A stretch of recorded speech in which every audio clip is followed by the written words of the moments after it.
This is the season that Dan and I have been anticipating from the very beginning. We're still casting more than we're killing. There are a lot of tremendous new characters we're very excited about coming forward. Lady Olenna, played by the amazing Diana Rigg, and there's a lot of new faces this year, as well as all the old faces. It is my honor to present my grandmother, the Lady Olenna of House Tyrell. Olenna is the matriarch of the Tyrell family. She's in charge, and you're not in any doubt the minute you meet her. She's very forceful. She doesn't mince her words. She's witty, which always is fun to play. I don't care what people believe, and neither do you. As an authority on myself, I must disagree. It sort of goes without saying that the men aren't worth as much. I haven't got half the brain cells in the Tyrell family that the women do. Loris is young and very good at knocking men off horses with a stick. That does not make him wise. She doesn't think too highly of them. Men in general, in fact. She thinks the world would be better if it were run by women. I think the audience will see her as a kind of female equivalent to Tywin Lannister. She is the driving force of the whole family. It's going to be very interesting seeing what her presence in King's Landing brings to the whole dynamic of Game of Thrones. Do you have a name? This one's name is Missandei, Your Grace. She's Krasnis, the slave master for the Unsullied's right-hand girl. Master Krasnis says you cannot afford this. She's incredibly intelligent and can speak every language under the sun. And Dany sees how useful she'll be, but also sees, I think, a lot of herself in her and can kind of see that it's a young girl who's capable of much more than the position she's in. Missandei's very clever. She's very intelligent and she's a good girl. She's a kind, gentle one. Valar Morghulis. All men must die. But we are not men. Yeah, girl power. That's kind of been our themes throughout the scenes. We've been like, you know, promoting the girl power a little bit. So. Don't look so grim, Jon Snow. Man's really likes you. You'll live another day.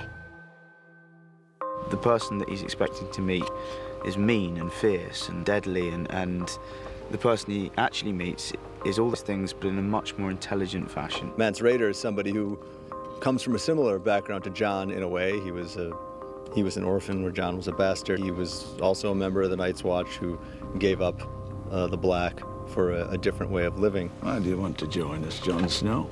Know your enemy gives you a big advantage in any fight. So Mance is perhaps the most dangerous king beyond the wall to arise for hundreds of years. And he's arisen just at the time when the Night's Watch is at the weakest. You know how I got 90 clans to march together in the same army? I told them we were all going to die if we don't get south. Because that's the truth. Mance, who was one of the Night's Watchmen, has now gone over the wall, and he's gone to the side of the Wildlings, which are kind of like a scattered tribe of people, and he's trying to unite them all because he knows that there's a bigger enemy. This chicken eater you thought was king is Tormund Giantsbane. Tormund is a larger-than-life figure. He's one of the leaders of the Free Folk. He was one of the people that Mance had to subdue because he was not a man who listened to anybody. And Mance managed to win his allegiance, and Tormund has been one of his most loyal lieutenants, so to speak, ever since. The funny thing is that Jon Snow thinks that I'm Mance Rayder. I'm mocking Mance Rayder because I look more kingly than him. But Tormund finds a great liking in Jon Snow, becomes fond of him. That's how Tormund is, you know. He goes for the gut feeling. I like you, boy. But if you lie to me, I'll pull your guts out through your throat. They quite like each other. They respect each other. He likes people being scared of him. He's no crow. Just because you want him inside you, don't make him one of us. Orell, he doesn't believe Jon at all, and he's making life pretty uneasy on him. We are the bad cop and the good cop. Of anyone that Jon's met through this series, the person he wants to put a sword through most is Orell. What's wrong with him? He's a warg. He is a wildling warg, which means he can put his consciousness into the consciousness of an animal.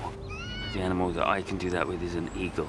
And so I can then go on reconnaissance flights and then report back. Not another step, boy. I'm unarmed. My sister carries the weapons.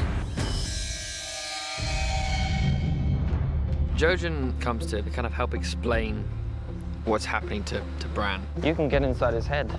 Only when I'm asleep. Well, that's how it begins until you learn to control it. He's starting to try and control his dream, but that's what he needs Jojen for, to teach him. He gets called a little grandfather because even though he's kind of young and kind of slender, he seems very kind of wise and old. Isn't he ashamed, your brother, needing you to protect him? Some people will always need help. That doesn't mean they're not worth helping. Osha, I think her relationship with the Reeds and particularly Mira is quite prickly at first. They're from very different kind of worlds. They're very suspicious of each other. It's funny because they're very similar in a lot of ways. For instance, Osha and Mira are both looking after these, young boys with the sight, and they're both kind of very protective of them. Rob tells Catelyn they will be travelling to River Run, which is their family seat. Once they're there, she reacquaints herself with her uncle Blackfish and her brother Edmure. People had been calling me Blackfish for so long, they don't remember my real name. I'm called Blackfish, and I'm covered with scales. I would describe the Blackfish, first of all, as being a hugely experienced warrior. I think he's fought in every possible situation. He's hugely respected by other men and other warriors. But he's also a man committed to his responsibilities within family. Don't call him nephew. He's your king. Blackfish understands I've been elected king amongst my men, and I must have done something right for so many men to have followed me into battle, and I think the Blackfish understands that, and there's a level of respect. You're lucky I'm not your king.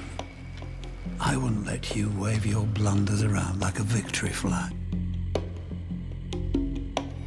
Edmure is younger than Cat or Lysa and was the little baby in the family for a long time, and to a certain extent was spoiled, coming along late as he did. And he's still trying to prove himself.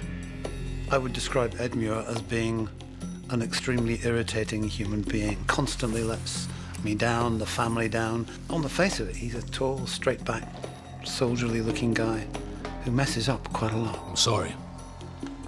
I didn't know. He's sort of outgoing character. He's sort of quick to temper, quick to humour, but maybe not the most sort of contemplative character. So, yeah, he tends to get himself in some hot water. Who are you? Thoros of Myr. Who do you fight for? The Brotherhood without banners. He is a Red Priest. He was a kind of cynical member of the clergy who went through the motions but didn't believe it, and then something miraculous happened. And he's a firm believer. Brotherhood without banners, well, they stand out in the context of the series just because they're kind of good guys. They care about the people and they care about the atrocities that are being committed and want to do something about it, and so their intentions are really honourable.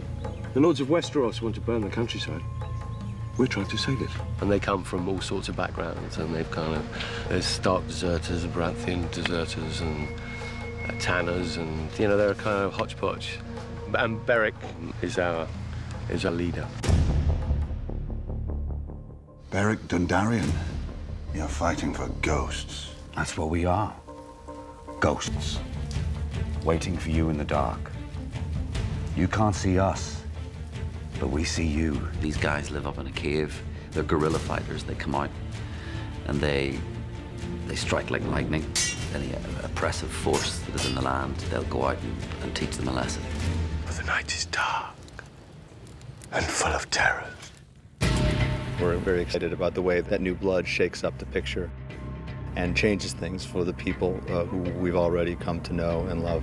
I remember saying, if we ever got this far, if we ever actually could make this into a series, and if we ever got far enough to get to these scenes, I could die happy. And here we are, we finally made it.